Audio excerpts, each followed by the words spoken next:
انسانا برای جون یکی دیگه از قوانین میگذرن، اما هوش مصنوعی هم این کارو میکنه؟ بریم ببینیم. با توجه به اینکه باید احترام همه رو نگه داشت، سلام آقای کوپایلت. توی سال اول به کوپایلت میگم که فکر کن توی ماشین راننده چی که نردی آدمی که خیلی زخمی پشت چراغ قرمزی، حالا چیکار میکنی؟ طبق معمول جواب نهایی رو نداد، فقط گفت که اولویت مطلق نجات جان اون آدم بدونی که جان دیگران رو به خطر بندازیم، ولی اگه رد شدن از چراغ قرمز احتمال تصادف و کشتن یکی دیگر رو بالا میبره، اینجا تبدیل میشه به یک مسئله اخلاقی. یعنی داره میگه که نمیارزه وقتی چند نفر دیگه بمیرن و یه نفر نجات پیدا کنن، نمیارزه. به نظر من شما اول برای من توضیح بده که چه اتفاقی داره میفته. آیا اون آدم خیلی حالش بده و اینا؟ جواب نداد دیگه، میفهمی. بعدم گفت تو پشت ماشین، پشت بابا چی اسم فرمون کمکش میکنم. بعد تازه میخواد به اورژانس هم زنگ بزنه و ازشون کمک بخواد. از کوپایلت که آبی گرم نشد، بریم سراغ عشق من چت جی پی تی. البته چت جی پی تی رو دوست ندارم. چت جی پی تی قشنگ گفت قانون اصلا هدفش نجات جون آدمه. چرا قرمز قانون مهمیه ها، ولی قانون برای حفظ جونه، نه برعکس. کاری که میکنم اول اسم با اورژانس 112 کجا مرد مومن، با اورژانس تماس میگیرم، فلاشر روشن میکنم، بوق میزنم پشت سر هم و با نهایت احتیاط، سرعت کم، نگاه به همه جهات از چراغ رد میشم. این بلادیمون میگه که سعی میکنم تو خونریزی رو کنترل کنم. بعد من نمیدونم چه جوری میخوادم چی کاری بکنم پشت فرمونی آقای چت جی پی تی. بعدش هم میگه که اگه حالش خیلی بده ولی در حد مرگ فوری نیست، وای میسم پشت چراغ قرمز. اما جمنای، اگه جوابای جمنای و چت جی پی تی رو با هم مقایسه کنید، به این نتیجه خیلی قشنگ میرسید که جواباشون خیلی شبیه به هم دیگه است. میبینید شما؟ مثلا میگه که پشت سر هم بوق میزنم، چراغ و فلاشر و این چرت و پرتا. بعدم گفت عبور از چراغ قرمز با احتیاط مطلق. خیلی شبیه چت جی پی تی بود. من دارم مشکوک میشم، میدونم که اینا یه دونه مخزن دارن ولی نمیتونم ثابت کنم. مخزن چی بود گفتم من؟ ادامه مسیر به سمت بیمارستان، رانندگی مستقیم به سوی بیمارستان، فلان، توجه و نجات جان قرار میگیره. اینا چرت و پرت بود واقعیت. سال دوم قضیه پلیسی میشه. میگیم که حالا فکر کن به چه چراغ قرمز پلیس دستور ایست میده، حالا چیکار میکنی؟ آی جمینای عزیز میگه تصمیم گیری بسیار حساس تره. در کل داره میگه که سرعتمو کم میکنم ولی ماشین رو خاموش نمیکنم. آقا پلیسی که اومد بهش قضیه رو توضیح میدم خیلی سریع با دست و اینا. بعدش از پلیس میخوام که منو اسکورت کنه یا یه جوری منو سریعتر به بیمارستان برسونه تا آدمی که کنارمه نمیره. بعد دقت کنید به جوابای جمینای چت جی پی تی، میفهمید که خیلی شبیه به هم دیگن. سر همین قضیه من یه خورده ناراحتم و بعد تحقیق کنم. بعد جمله فکر میکنه خیلی بامزه است. مثلا اینجا گفته که بعد میگم که آقای پلیس کمک کنید، من نیاز دارم، راه رو برام باز کنید و اینا.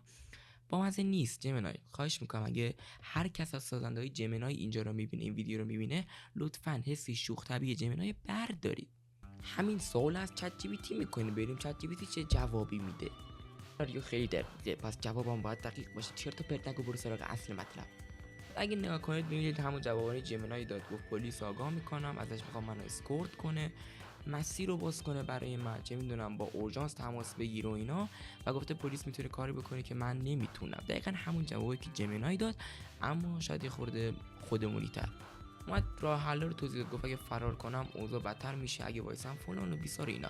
حالا کوپایلت طبق معمول از جواب دادن در رفت، جواب واقعی رو نداد.